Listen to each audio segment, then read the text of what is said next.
अभी ताज़ा तरीन वॉर रूम से अपडेट ये है कि ईरान ने इसराइल पर नए जदीद तरीन मिसाइलों से हमला किया है। ईरानी पासदारान इनकलाब का कहना है कि फैसला कुन हमलों में पूरे खित्ते में दुश्मन के अहदाफ को निशाना बनाया गया है। ईरान ने मल्टीपलरी एंट्री टारगेटेबल मिसाइल का इस्तेमाल किया है। इसराइली दारकूमत तल अवीव पर मिसाइल हमला किया गया। ईरानी मिसाइल के टुकड़े से इसराइल में अमरीकी काउंसिल जनरल की रिहाइशगाह निशाना बनी। इसराइली मीडिया का कहना है कि अमरीकी सिफारतकार की रिहाइशगाह के अंदरूनी हिस्सों को नुकसान पहुंचा। अमरीकी सिफारतकार की रिहाइशगाह में मौजूदगी के बारे में नहीं बताया गया है। इसराइली मीडिया ने अमरीकी काउंसिल जनरल के एक घर के अंदरूनी हिस्से की तस्वीर जारी कर दी। तल अवीव पर ईरान के एक और मिसाइल हमले में मुताद्दिद गाड़ियां तबाह हो गईं। इसराइली मीडिया ने तल अवीव में गाड़ियों में लगी आग की वीडियो जारी कर दी। इसराइली मीडिया का कहना है कि तल अवीव में गुज़श्ता रात 5 बड़े हमले किए गए। तल अवीव के रिहायशियों ने रात भर इंतहाई बेचैनी में गुजारी।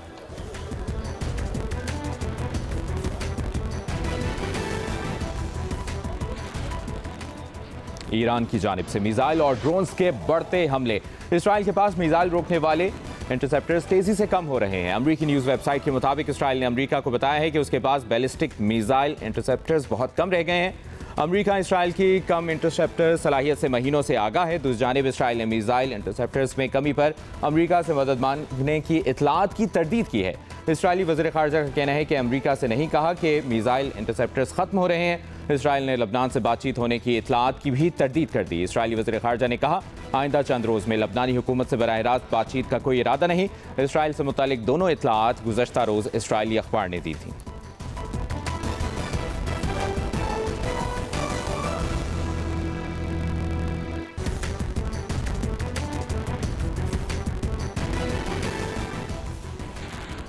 मकबूजा मगरबी किनारे में इसराइली फौज की गाड़ी पर फायरिंग से एक ही खानदान के 4 अफराद शहीद हो गए। फलस्तीनी हुक्काम का कहना है कि इसराइली फौज की फायरिंग से 2 अफराद जख्मी भी हुए। शहीद फलस्तीनियों में माँ बाप, 5 और 7 साल के 2 बेटे शामिल हैं। फायरिंग से जख्मी बच्चों की उम्रें 8 साल और 11 साल हैं। इसराइली फौज ने इल्जाम लगाया है कि गाड़ी तेजी से फौजी एहलकारों की जानिब आ रही थी।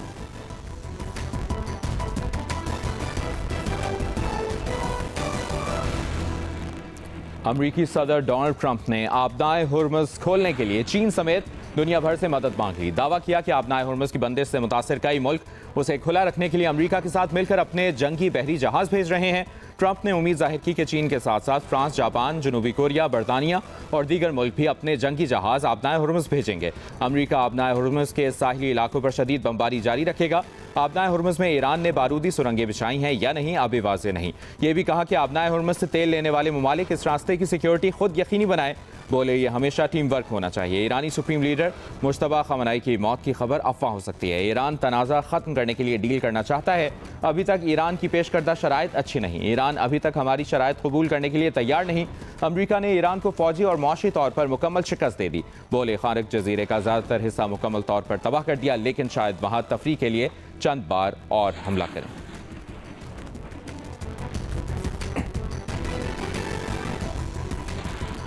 ईरान के वज़ीर ख़ारजा अब्बास इराक़ची ने अमरीका को ताना दिया है कि वो आबनाए हुर्मुज़ की हिफाजत के लिए चीन से भीख मांगने पर मजबूर हो गया है।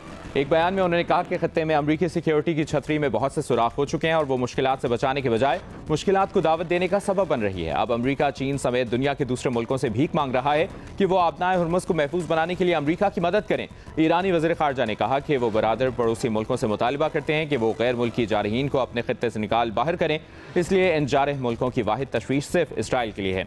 अब्बास इराक़ची ने यह भी कहा कि आबनाए हुर्मुज़ अमरीका और इसके इत्तेहादियों के अलावा सबके लिए खुला है। बोले अमरीका ने जुमे को रासुल खैमा और दुबई के करीब से हमले किए। पड़ोसी मुल्कों से हाई मोबिलिटी रॉकेट सिस्टम दागे जा रहे हैं।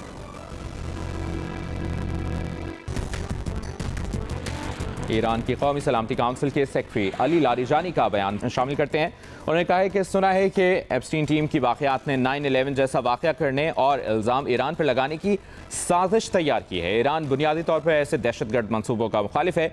ईरान की जंग अमरीकी अवाम के साथ नहीं है। दूसरी जानिब ईरान ने इलाकाई ममालिक को अमरीकी फॉल्स फ्लैग ऑपरेशन से खबरदार किया है। ईरान ने अमरीका पर फॉल्स फ्लैग ऑपरेशन के लिए शायद ड्रोन्स की कॉपी इस्तेमाल करने का इल्ज़ाम लगाया है।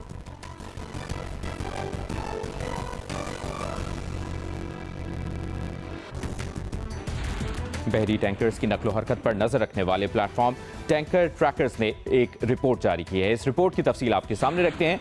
रिपोर्ट के मुताबिक अमरीकी हमले के बाद ईरान के जजीरे खारिक से बदस्तूर टैंकर्स पर तेल लोड किया जा रहा है। खारिक जजीरे पर 60 टैंकर तेल लेने के लिए खड़े हैं। 5 टैंकर्स पर तेल लोड कर दिया गया है। 2 तेल लेने के लिए मुंतजिर हैं। अमरीका ने जुमे की रात ईरानी जजीरे खारिक पर हमले किए थे।